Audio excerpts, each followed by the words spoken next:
Атырау облысы білім беру басқармасы Оңайбай Көшеков атындағы Атырау аграрлы техникалық колледжі.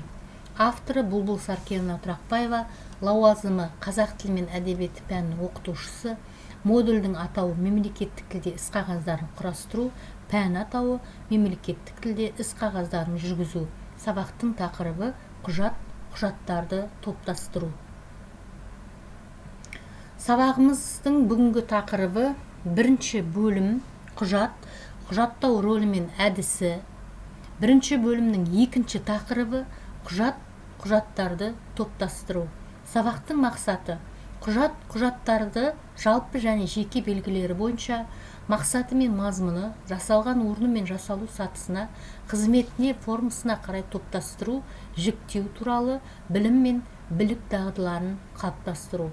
Сабақтың жоспары: бірінші, құжаттарды жалпы мақсатына қарай топқа бөлу. Екінші, әкімшілік сұрақтары мен жалпы сұрақтары бойынша құжаттар. Үшінші, басқару функциялары бойынша құжаттар. Төртінші, құжаттарды топтастыру. Бесінші, сұрақтар мен тапсырмалар. Алтыншы, пайдаланылған әдебиеттер. Құжаттарды жалпы мақсатына қарай топқа бөлу. Іс қағаздарының түрлері өте көп.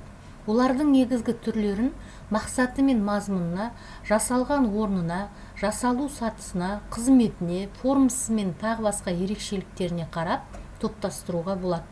Ұйымдар мен мекемелердің іс жүргізу барысында негізгі орын алатын құжаттарды жалпы мақсатына қарай үлкен екі топқа бөлуге болады.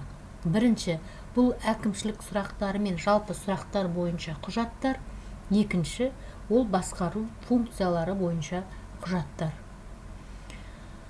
Бірінші, бұл әкімшілік сұрақтары мен жалпы сұрақтар бойынша құжаттар, яғни ұйым әкімшілігі мен оның өндірістік іс-әрекеттері бойынша жалпы сұрақтар барысында туындайтын құжаттар.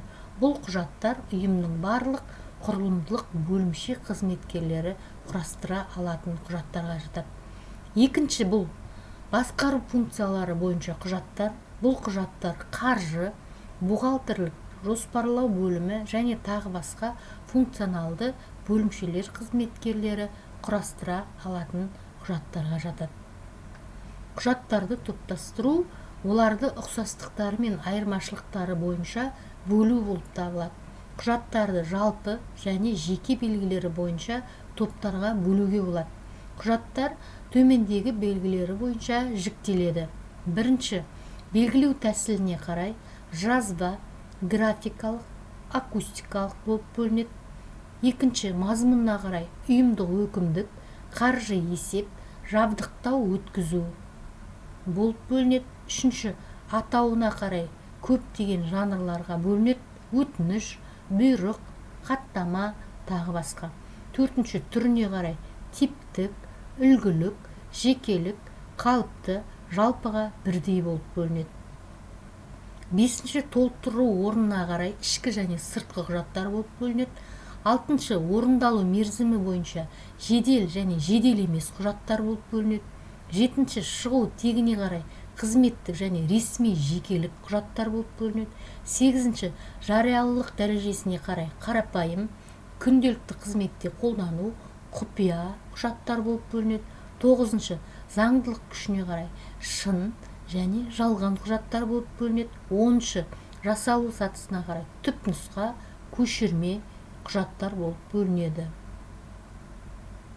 11-ші, сақталу мерзіміне қарай тұрақты, уақытша 10 жылға дейін, уақытша 10 жылдан астам құжаттар болып бөлінеді. 12-ші, қызметтік ерекшелігіне қарай құжат толтырудың бірыңғай жүйесі, негізгі ережелер болып бөлінеді. Сұрақтар мен тапсырмалар. Құжаттарды топтастыру дегеніміз не? Құжаттарды жалпы мақсатына қарай неше топқа бөлеміз? Құжаттарды жалпы және жеке белгілері бойынша қалай топтастыруға болады? Мазмұны, даярлау мақсаты мен шығару орнына қарай, заңдылық күшіне қарай құжаттарды топтастыруды атаңыз.